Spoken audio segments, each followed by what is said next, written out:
оқушыларды жазба ақындыққа даярлаудың тиімді әдіс тәсілдері. Біз оқушыларды жазба ақындыққа қалай даярлаймыз? Бірінші қараңдар, ақындыққа баулуға үшін ең бірінші біз қазақ халқы ежелден сөз өнерін қастерлеген халық. Әдебиет жас ұрпақтың ой өрісін кеңейтіп, рухын биіктететін асыл қазына деп айтамыз. Мен өз тәжірибемде осы 5-ші сыныптан бастап оқушыларды ақындық өнерге баулыған кезде ең бірінші бұл кезеңде оқушының бірінші қиялы ұшқыр болу керек. Қиялы ұшқыр, сезімі нәзік, жаңа сөзге деген қызығушылығы оқушының жоғары болу керек. Сонымен бірге жүйелі дайындық керек, шығармашылық орта қалыптастыру керек оқушылармен. Нәтижесінде шәкірттерім осы ақындыққа даярлаудың нәтижесінде шәкірттерім аудандық, облыстық және республикалық деңгейдегі байқауларға, жүлделі орындарға ие болып келе жатыр. Баулудың негізгі бағыттары. Ақындыққа баулудың негізгі бағыттары қазақ әдебиетінің классикалық және заманауи туындыларын талдау ең бірінші ақындыққа баулу үшін. Одан кейін өлең жазу шеберханалары.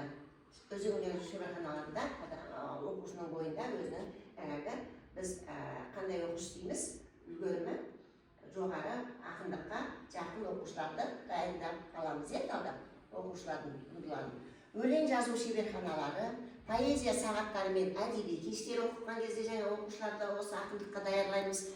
Мәнерлеп оқу және сахна мәнерін қалыптастыру. Сонымен бірге байқауға арнайы дайындық, өлең талдаймыз. Оның ішінде талдау, сахналық бейне көрсетеміз дейін. Одан кейін оқушының дауыс ырғағын ең басты неменеге аламыз, талапқа сайғап аламыз. Ақындыққа баулудың негізгі бағыттары. Ары қарай келесі, осы ақындыққа баулып, жаңағы айтып жатырмыз біз ауданның, облыстық, жоғарғы елден көрініп, республикадан көрініп жатыр деп шәкірттерім. Солардың ішінде өзіміздің ішімізде отырған Суатова Жанайым. Суатова Жанайым 2022 жылы аудандық Мұқағали оқуларында 2-ші орын алды. 2023 жылы Мұқағали оқуларында көкірегімде жыр сәулесі маздайды бөлімі бойынша 1-ші орын алды. 2023 жылы аудандық Абай оқуларында 3-ші орын алды.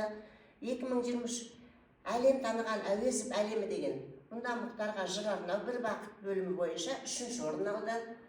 2024 жылы облыстық Мұқағали оқулары белсенді қатысқан үшін сертификат алды. 2024 жылы аудандық Мұқағали оқуларында 2-ші орын алып келді. 2024 жылы аудандық Абай оқуларында 1-ші орын алды. 1-ші орын алып, ақындыққа өзінің шабытын көрсетіп, әртүрлі сайыстарға қатысып жүрген, биыл мектеп табалдырығын аттағалы отыр, бітіріп, оқуы, баратын оқуы осы әдебиетке байланысты, ары қарай шығармашылығын жалғастырамын деп отыр. Бұған Суатова Жанайымға сәт сапар тілейміз. Оразханова Бибі білесіздер, өзіміздің осы мектебімізден түлеп ұшқан шәкірттеріміздің бірі. Қазір геодезия семейде колледжде сабақ беріп жүр. Қазақ тілі әдебиет пәнінің мұғалімі. Бұл да осы мектебімізде оқыған шәкірттерімнің бірі. Бұл да Оразханова Бибіде ақындыққа жақын қатысқан оқулары 2013 жылдары. Махамбет оқуларында, Ұларман бөлімі бойынша, Абай оқуларында, Жүректен жүрек ұзарса бөлімі бойынша 3-ші орын алған. Аудандық Махамбет оқуларына қатысып 3-ші орын. Абай оқуларының өлең сөздің патшасы бөлімі бойынша қатысып 3-ші орын алды. Алтын дауыс шығармашылық байқауында 1-ші орын алды.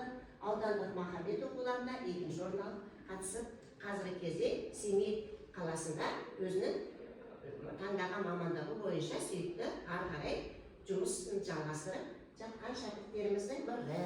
Оқушыларымыздың бірі Төкенов Алма, білесіңдер, ол да осы мектепте оқыған оқушыларымыздың бірі, шығармашылықпен айналысқан, мектебімізде оқып жүріп, 5-ші класстан, бастауыштан бастап, 3-ші сыныптан бастап өлең шығарып, қатысып, 5-ші классқа өзіме келгеннен кейін ары қарай осы шығармашылықпен айналысты. Шығармашылықпен айналысып отырып, әртүрлі бұл да сайыстарға қатысты. Махамбет оқуларына қатысып, 3-ші орын. Одан кейін Махамбет оқуларына қатысып келесі жылында 2-ші орын алды. Облыстық Махамбет оқуларына қатысып жаңағы 2-ші орын алды. Аудандық Абай оқуларына қатысып 1-ші орын алған. Ақберен оқуларына қатысып 1-ші орын. Республикалық Ақберен оқуларына қатысып 3-ші орын алды. Аудандық Несіпбек Айтұлы оқуларына қатысып бас жүлде, халықаралық онлайн Алаш оқуларына қатысып бас жүлде алған оқушыларымыздың бірі. Шығармашылыққа қатысып жүріп. Бұл жаңағы оқушыларымыздың шығармашылыққа дайындау үшін ең бірінші несі керек екен? Оқушының шығармашылыққа деген жақын таланты, талабы керек екен. Біз соған байланысты жаңағы оқушыларды тауып аламыз ішінен. Одан кейін талдап аламыз да, сол оқушылардың жаңағы соған жақын оқушыларды қайтеміз қатыстырып, шабыттандырып, ары қарай шабытын ашып дайындаймыз. Міне оқушыларымыздың жаңағы осындай әртүрлі сайыстарға қатысып шығармашылыққа баулыған оқушыларымыз қазір Семей қаласында Шәкірменнің атындағы Семей Жас Абай университетінде бұл да өз мамандығын атқарып жүрген оқушыларымыздың бірі. Осы жақында ғана Египет қаласына барып келді. Осы шығармашылықпен әртүрлі нелерге сайыстарға қатысып келді. Жаңағы оқушыларымыздың бірі осындай жоғары деңгейде көрініп жатыр оқушыларымызға.